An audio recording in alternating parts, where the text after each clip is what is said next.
জল যন্ত্রণা থেকে এলাকাবাসীকে নিস্তার দিতে এগিয়ে এলো সারেঙ্গা ব্লক প্রশাসন। ব্লক প্রশাসন, সারেঙ্গা পঞ্চায়েত সমিতির সেচ দপ্তর ও স্থানীয় জনপ্রতিনিধিরা সমস্যা সমাধানে এগিয়ে এলেন। উপস্থিত ছিলেন সারেঙ্গা যুগ্ম সমষ্টি উন্নয়ন আধিকারিক রকি চন্দ্র দাস। কয়েকদিন ধরেই জল যন্ত্রণার জেরবার হচ্ছিলেন সারেঙ্গা ব্লকের সারেঙ্গা গ্রাম পঞ্চায়েতে কাশীবন 1-এর বাসিন্দারা। অভিযোগ, উপযুক্ত নিকাশি নালা না থাকায় বৃষ্টির জলে ডুবে থাকে এই এলাকাটি। ফলে জমে থাকা দীর্ঘদিনের জলে বিভিন্ন জিনিস পচে দুর্গন্ধ ছড়ায় এবং মশার উপদ্রব বাড়তে থাকে।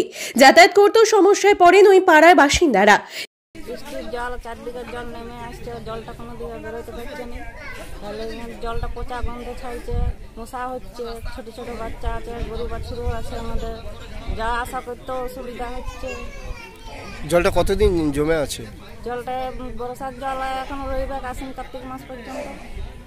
ততদিন তো এই জলে মশা মাছি তো মনে হচ্ছে, মশা মাছি পোকা মাকড় সবাই হচ্ছে।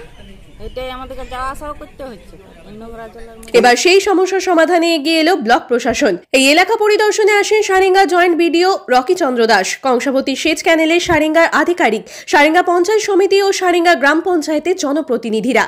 আমাদেরকে বার করে দাও। জলে কি সমস্যা কি হচ্ছে? জলে যে মশা হচ্ছে, পচা গন্ধ উঠছে জলে, আমরা পেরোতে পারিনি। এই জলটা এলো কোথা থেকে? এই জল আকাশের জল, চারদিকে জল, যত ঘরের জল, চালের জল, গোটা মাঠের জল। জলটা কি বেরোতে পারেনি? না, জল কোনো দিকে বেরোয়নি। এদিন তারা এসে এলাকার মানুষজনের সাথে কথা বলেন এবং পাইপ দিয়ে ওই জলকে পাশ দিয়ে চলে যাওয়া কংসাবতীর শাখা ক্যানেল দিয়ে বের করে দেওয়া হয় এবং যাতে আর জল না জমে সেই ব্যাপারেও ব্যবস্থা গ্রহণ করা হচ্ছে বলে জানা গেছে। কাশীবন 1-এ বাগালপাড়াতে আমরা এর আগে পরিদর্শন করে গিয়েছি। প্রচণ্ড বর্ষা হয়েছে। বর্ষায় এক জায়গায় দেখলাম জলটা কিন্তু স্টে হয়ে দাঁড়িয়ে রয়ে গেছে অনেক দিন ধরে। জলের কালারটা একদম কালো হয়ে গেছে। আমরা উপলব্ধি করলাম এতে ডেঙ্গু ডিপ বাড়তে পারে, ডেঙ্গু ছড়াতে পারে। তার জন্য আমরা খুবই সচেতন। আমরা জয়েন্ট সাহেবকে ডেকেছিলাম, কংসাবতীর ওভারসিয়ারকে ডেকেছিলাম। এখন এই জলটা রিলিজ করার জন্য কংসাবতী ওভারসিয়ার আমাদের কথা দিয়েছেন, উনি পাইপ দিচ্ছেন।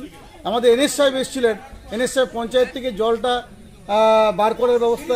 এই জায়গাটা যিনি মালিক উনিও এসেছিলেন, উনিও সহমত প্রকাশ করেছেন যে মানুষগুলোকে এই বর্ষার থেকে বা ডেঙ্গুর থেকে যাতে রক্ষা পায়।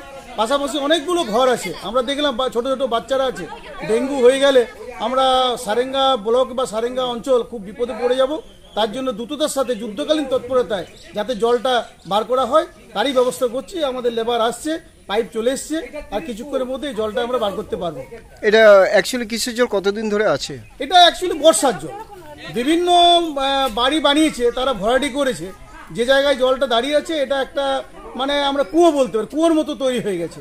তো এই জলটা হলে পাম্প দিয়ে বার করতে হবে। আমরা পাশে একটা জমি আছে, জমিটা একটু নিচুতে, পাইপ দিলে জলটা মোটামুটি বেরিয়ে যাবে।